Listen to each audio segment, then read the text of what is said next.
Hi, we're greeting you from the Inter-European Division.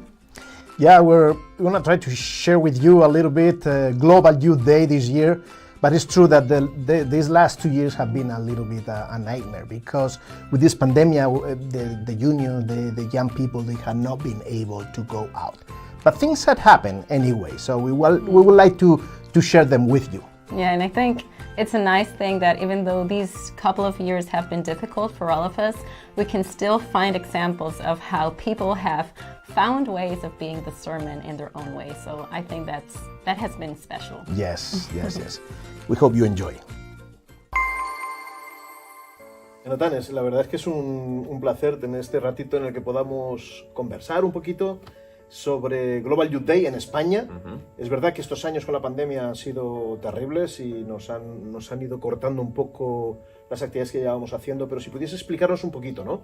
¿Qué es lo que habéis hecho este año pasado, lo que planeáis hacer y algo que creas que puede destacar de lo que habéis hecho? Muy bien. Pues bueno, la verdad es que la idea del Global Youth Day en España fue una de esas ideas que encajó muy rápido, ¿no? Quizás por el hecho de que somos... En España la gente es abierta, es cercana, le gusta ayudar y demás, ¿no? Así que muy rápido el Global Youth Day cuajó como una de nuestras actividades estrella, ¿no? En el año. Así que una de las cosas que empezamos a hacer hace algún tiempo fue el querer tener una imagen, ¿no? Una imagen de la juventud adventista de España, así que hacíamos las camisetas para todo el mundo. Y pues algo destacable es que en muchos lugares las iglesias pues decidían juntarse y hacer proyectos en conjunto, ¿no? Para de esa forma hacer como un impacto mayor, ¿no?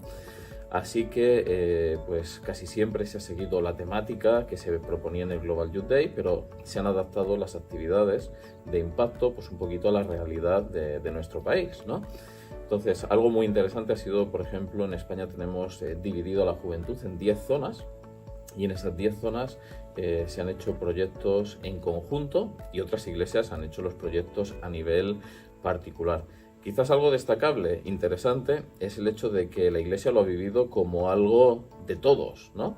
Donde participaban los exploradores, donde participaban los pioneros, los jóvenes, incluso los adultos de la iglesia en algunos casos, ¿no? Así que de esa forma ha sido como algo encima familiar, ¿no? O sea que se ha vivido de esa forma. ¿Y este año? Pues bien, este año estamos en lo que nos gustaría que fuese la post-pandemia, ¿no? Claro. Entonces hemos querido crear alguna guía para ayudar y dar ideas para poder trabajar todavía en un tiempo en el que la gente tiene cuidado, ¿no? Entonces, cosas de las que hacíamos anteriormente, algunas no se pueden hacer porque todavía la gente tiene miedo de poder pues, bueno, contagiarse o poner en peligro a las personas a las que queremos ayudar. Así que hemos creado una guía para todos nuestros directores con ideas sugerentes para poder trabajar en tiempos de pandemia. Así que se ha hecho esto y las zonas ya están poniéndose en marcha, están planificando actividades en conjunto, pero de una forma en la que sea como segura para todos, ¿no? Los que las hagamos. Qué bueno. Así que eso es un poco lo que estamos preparando para este año, ¿no?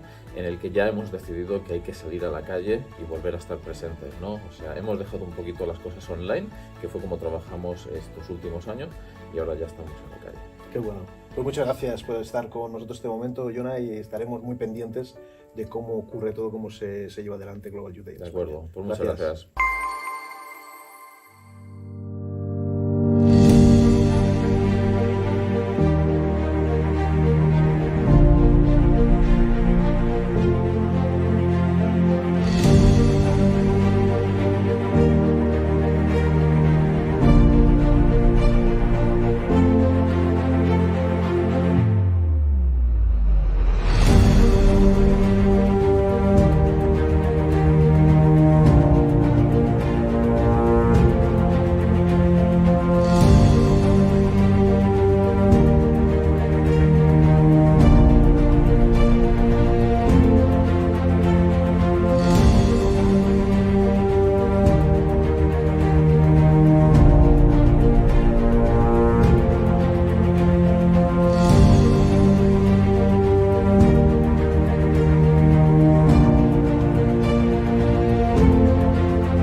Ich mag das Konzept vom Global Youth Day.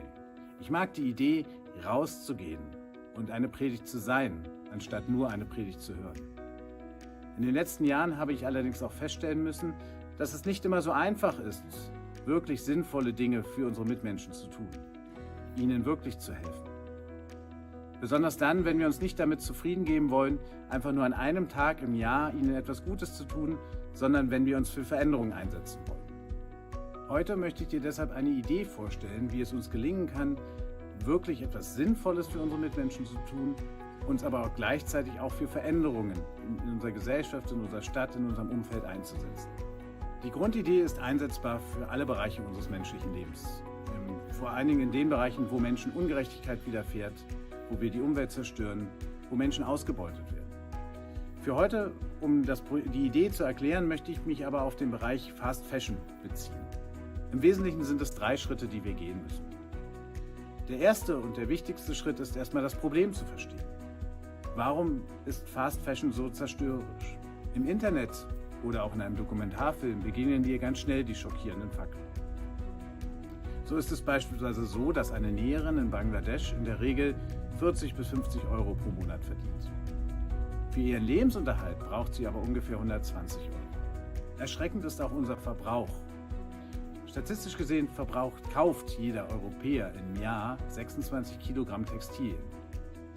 Und am Ende des Jahres wirft er ungefähr 11 Kilogramm Textilien weg. Oder wusstest du, dass in der Produktion für Textilien 1900 verschiedene Chemikalien eingesetzt werden, von denen laut der Europäischen Union 165 gefährlich für Gesundheit und Umwelt sind? Ich glaube, da gibt es keinen Weg dran vorbei. Wenn wir uns wirklich für Veränderung einsetzen wollen, dann müssen wir auch die Fakten kennen und wir müssen wissen, warum wir etwas verändern wollen. Aber ich bin mir sicher, wenn ihr euch in der Jugendgruppe zusammentut und gemeinsam recherchiert, wird das eine leichte Aufgabe für euch sein. Der zweite Teil hat etwas mit uns zu tun. Denn Veränderung muss immer bei uns selbst beginnen. Und da stellt sich die Frage, wie gehst du denn mit Fast Fashion um? Was bedeutet dir Mode? Weißt du überhaupt, woher deine Mode herkommt und wie sie produziert wurde? Und wärst du auch bereit, dich mal auf einen Kleiderfasten einzulassen, indem du für einen Monat lang dich auf 11 Kleidungsstücke beschränkst? Um wirklich authentisch zu sein, ist es ganz wichtig, dass die Veränderung bei dir selbst beginnt. Denn nur dann kannst du wirklich auch rausgehen und mit anderen Menschen über die Dinge sprechen. Und wenn du dann begriffen hast, wo das Problem liegt, und wenn du dann auch angefangen hast, dich selbst zu reflektieren und festzustellen, welche Veränderungsschritte du persönlich gehen kannst, dann bist du bereit, auch mit anderen Menschen über die Herausforderung zu sprechen. Jetzt könnt ihr als Jugendgruppe Dinge organisieren, die wirklich Sinn machen und hinter denen ihr richtig steht, wo ihr was zu sagen habt. Ihr könnt zum Beispiel einen Kleidertausch organisieren oder die Menschen zu einem Dokumentarfilm zum Thema in eure Gemeinde einladen oder mit Organisationen kooperieren, die sich ebenfalls für einen nachhaltigen Umgang mit Kleidung einsetzen.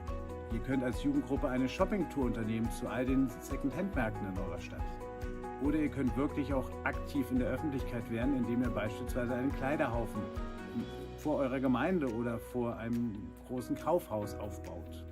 Oder ihr könnt sogar Politiker kontaktieren und ihnen sagen, dass sie sich für Veränderungen in der Kleiderbranche einsetzen sollen. Das waren auch schon die 3 Schritte. Das Problem verstehen, den eigenen Lebensstil etwas reflektieren und schauen, wo wir selbst Veränderungen in unserem Leben vornehmen können, um dann rauszugehen. Das ist alles nicht besonders kompliziert. Aber es bedeutet, dass ihr als Jugendgruppe euch Zeit nehmen müsst, um euch wirklich mit der Sache auseinanderzusetzen. Das Schöne ist, auf diese Art und Weise werdet ihr Veränderungsprozesse lostreten. Besonders dann, wenn wir alle zusammenarbeiten.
Ciao Jonathan. È bello avere questo piccolo momento in cui possiamo conversare un po' e avere un po' di informazione su quello che è successo in Italia. Sappiamo che questa pandemia ci ha distrutto un po' la vita in come la avevamo prima, ma per il Global Youth Day, no? Sì. Sappiamo che avete fatto delle cose belle in Italia, ci puoi condividere un po'? Certo. Allora, l'anno scorso siamo stati impossibilitati a viverlo a motivo della pandemia e quindi abbiamo optato per un Social Youth Day, quindi un qualcosa di virtuale. Abbiamo chiesto ai ragazzi di poter creare un mini video di 30-45 secondi dove raccontavano un loro episodio biblico, chiamavano, e come l'hanno attuato nella loro vita. Abbiamo raccolto tutti i video, abbiamo fatto una classifica, quindi con dei vincitori, garantendo anche loro un piccolo premio. A fronte di questo abbiamo invitato 4 associazioni esterne alla Chiesa, abbiamo fatto una raccolta fondi e abbiamo destinato una quota delle associazioni esterne alla Chiesa che hanno collaborato e vissuto con noi il Social Youth Day. Quindi l'anno scorso l'abbiamo progettata così. Quest'anno invece le cose stanno un po' cambiando e siamo contenti. E di conseguenza vogliamo vivere il Global Youth Day, lo stiamo pianificando in armonia con la settimana di preghiera. Abbiamo preso quindi la tematica della settimana che è incentrata sull'ecologia, sul creato, sullo stile di vita ecosostenibile. Il tema appunto è Al Signore appartiene la terra, il Salmo 24:1, e su quello stiamo cercando di creare un Global Youth Day improntato proprio sul creato, sulla natura. E uso un'immagine semplice. Ci sporcheremo le mani e vi racconto un episodio se posso. Nel nord Italia, in Lombardia, stiamo cercando abbiamo già i contatti avviati, di prenderci un appuntamento mensile, quindi che durerà negli anni.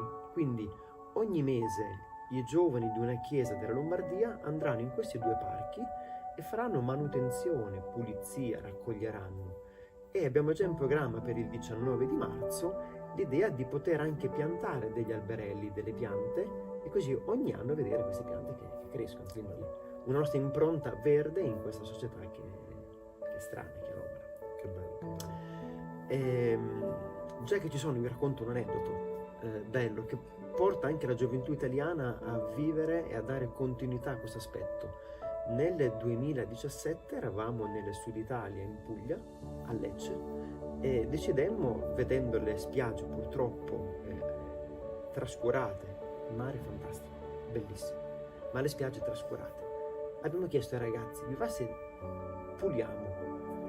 Iniziamo a pulire, ogni giorno raccoglievamo 7, 8, 10, un giorno 20 sacchi di spazzatura. Arrivarono la televisione, i giornali, foto, video. Alcune persone ci fermarono e ci dissero: voi siete quelli che pulite le spiagge. Noi tutti contenti, sorridenti. E un giorno, Jonathan, abbiamo iniziato con un ragazzo a spostare la sabbia e trovammo 4 copertoni dell'automobile. Incredibili. Le abbiamo raccolte e poi vennero a portarle via. E un giorno un ragazzo disse: cosa c'è là sotto? Iniziamo a scavare. Scava e tirammo fuori 2 poltrone e un divano nascoste, e alla fine si vedeva una punta d'acciaio scavato ed era un frigorifero. Ci fu questa impronta bella con i ragazzi, e i ragazzi ci chiedevano tutti i giorni: cosa andiamo a pulire oggi? Siamo stati una settimana e è stato bello vedere nei ragazzi questo desiderio di poter ripulire. Ecco, noi in Italia la stiamo vivendo così in questo momento. Che bello. Vediamo che è una filosofia, è un modo di vivere più che un momento, che un giorno. No? Sì. Grazie. Chiediamo a Dio di continuare a benedirci in questo. Grazie. Grazie a voi.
Benjamin. It's good to have this moment of little talk with you. We know that the pandemic has been difficult in the world, in Europe, in your country, but we know that with the Global Youth Day Spirit, you have been doing projects and things with the youth for the country. Can you tell us, share with us, not only the projects, but also highlighting something?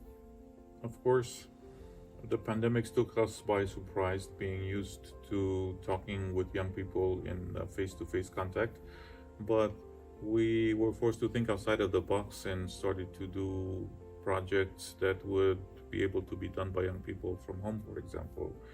We started a project reading the Bible for the first time.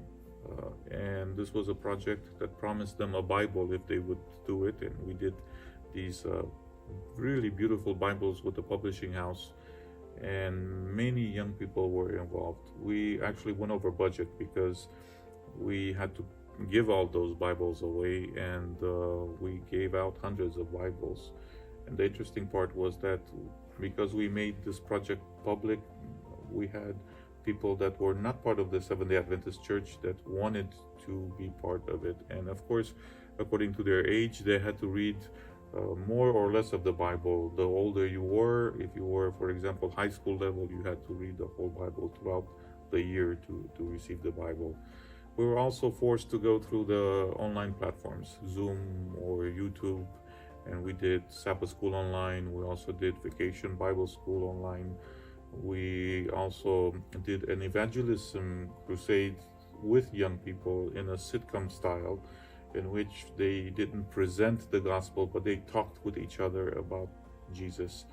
And we still follow up with this project because we post on Facebook and other platforms, and we still get contact from the young people because we are doing now Bible studies based on the discussions that they did at that time. But the surprise that we found was that the young people wanted to get out and to do stuff. That's why many of our projects are still being done. For example, Amicus is involved in 2 national projects done in the major cities of Romania.